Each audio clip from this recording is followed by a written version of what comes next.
Hey everyone, welcome back to Garnock Reviews, where today I'm checking out the world's largest 26-foot boat. This is a 1993 Nordic Tug 26, and at 26 foot long she's single diesel, bow thruster, you've got it on electric windlass, air conditioning, sleeps 4, you've got a full navigation equipment, head compartment, and all for less than $65,000. She's got a beam of around 9.5 feet, maximum draft of around 2.5 feet, but the bridge clearance is less than 10 feet. And with 125 gallons of diesel on board, 50 gallon fresh water and 20 gallon holding tank, there's a number of these boats have already completed the Great Loop. And this particular example has had the same owner for the past 15 years, and there's all sorts of documentation and receipts and maintenance records available for you to check out whenever you step on board.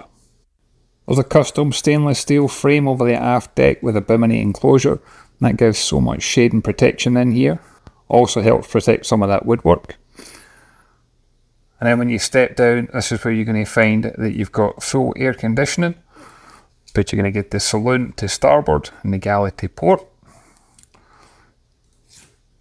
I'm 6'2" and I've got no issues with the headroom standing here, even though the boat is the size that it is. Plenty of windows bringing in natural light. And the saloon's got a neat party trick because that actually converts into a double berth.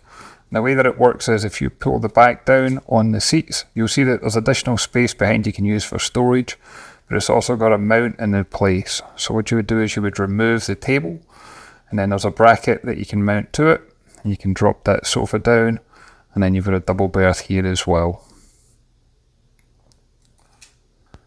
Now there's normally a rug that goes down in here, but we lifted that on purpose so as you can see the teak and holly sole that's presented throughout the entire boat. And then for the galley, we've got the electric stovetop, you get the microwave oven, stainless steel sink, you got a refrigerator, you get worktop space, and plenty of storage throughout. Just a few short steps takes you up to the Pilothouse, and this one's got the side door access to both port and starboard. This one's really ideal for single-handed operation. You get the single diesel, but you get the bow thruster. You get full engine instrumentation, and I'm not sure if you can make it out in the screen, but it's just under 4,300 hours. You got your windlass controls, you got autopilot, you got your GPS, you got your compass, and then you've got your multi-function display. And not only do you have great visibility, but you've also got a tremendous amount of natural light. You get your clock and barometer, your VHF, and as I mentioned, the side door access too. And standing at the helm, I really like the fact you can also look aft. There's clear visibility that way, so if you are going to be reversing into a berth, you can easily do so. And it's just a couple of short steps down, and that'll take you into the forward accommodation. This one's got a large V-berth. You can see here that there's an insert that you can put so you can turn it into a large double berth. And then everything that's laid out here is included with the sail of the boat. So you've got things like the towels, you get your life jackets. It's fully air conditioned, but they don't always keep the air conditioning running, so there's a number of fans on board.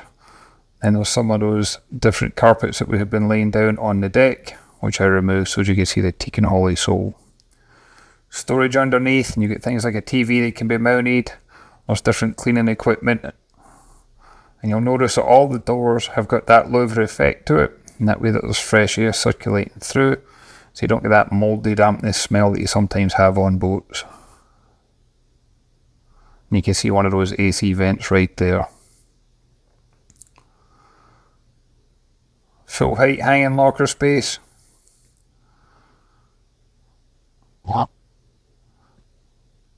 And then on the opposite side, you've got the head compartment. As I mentioned earlier, there's 50 gallons fresh water capacity and 20 gallon holding tank capacity. And an opening porthole for extra fresh air too. And those mirrors open up like a medicine cabinet, so there's storage there as well.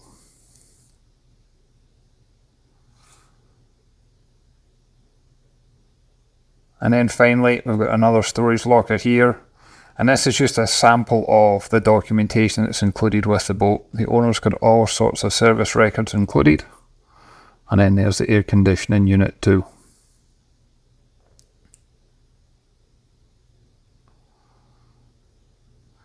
And the engine for this one is located underneath where the helm is. It's really easy to access, and you can actually move both of these sections off. I just lifted one so you can see the engine itself.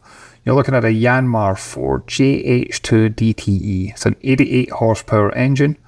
It's got a maximum speed of around 9 knots, cruising speed of around 6 knots.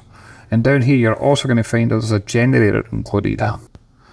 It's a next generation 4 kilowatt generator, and it's got less than 150 hours. It's an extremely economical boat to run, but it's also one that's very easy to service and maintain, but in most cases the owner does it themselves. I also like the fact there's as much woodwork on the inside and not so much on the outside. That way again it's just that low maintenance, but it still gives you that nautical boat feeling in the inside. Whereas the majority of the outside is just fiberglass. You want to spend as much time as you can enjoying a boat rather than maintaining a boat. And lastly, in the aft cockpit, there's a large lazarette. Not only can you use this for storage, but you can also have easy access to the rudder and the steering gear. This one's got a spare prop and a spare anchor included. And the aft cockpit has also got downrigger receptacles in the cockpit. So that way if you want to do some fishing, it'll be an ideal platform for that as well. And either side of the door, we've also got these locker spaces. This is currently where they've got the window covers. But I like the fact that those are easily accessible if you need it. And I'd like to thank Bob for the opportunity to come and check this one out. At the time of shooting the video, she was up for sale for $64,900 and lying in Daytona Beach, Florida. And I'll include the link in the description to the Yacht World listing. And I'll catch you on the next one. Thanks everyone.